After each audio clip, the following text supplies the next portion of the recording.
আজকে আমি জানাবো, ধরুন আপনার মোবাইলে নেট বা ডাটা নেই, সেই মুহূর্তে আপনার খুব নেটের প্রয়োজন। তাহলে আপনি কি করবেন? তাহলে আপনাকে ওয়াইফাই নিতে হবে। আপনি ওয়াইফাই পাচ্ছেন সেই মুহূর্তে, কিন্তু তাদের পাসওয়ার্ড আপনি জানেন না। তাহলে পাসওয়ার্ডটা কীভাবে জানবেন? সেই পাসওয়ার্ডটা কীভাবে জানবেন তার সহজ পদ্ধতিটা আমি আজকে দেখিয়ে দেবো। চলুন। প্রথমে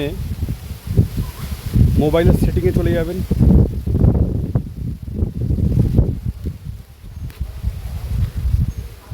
সেটিংয়ে চলে যাবেন, ওখান থেকে দেখবে ওপরে যে লেখা আছে ওয়াইফাই ব্লুটুথ সিম ম্যানেজমেন্ট, ওখানে ক্লিক করবেন।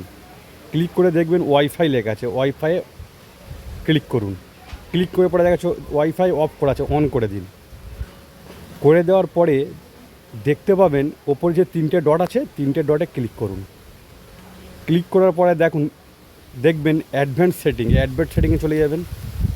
তারপর দেখতে পারবেন ম্যানেজ নেটওয়ার্ক, ওখানে ক্লিক করবেন। ক্লিক করার পরে দেখবেন অনেক ওয়াইফাই যেগুলো আছে, ওয়াইফাইগুলো লিস্ট চলে এসছে। যে কোনো একটিতে ক্লিক করবেন। আমি এখানে লিখলাম মনিহার কমপ্লেক্স, ক্লিক করলাম।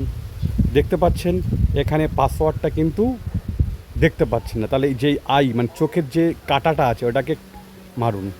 মারার পরে দেখবেন যে আপনার যে লক করা আছে, লকটাকে খুলবেন। তারপরে দেখতে পারবেন যে সেই ওয়াইফাইয়ের পাসওয়ার্ডটা কী।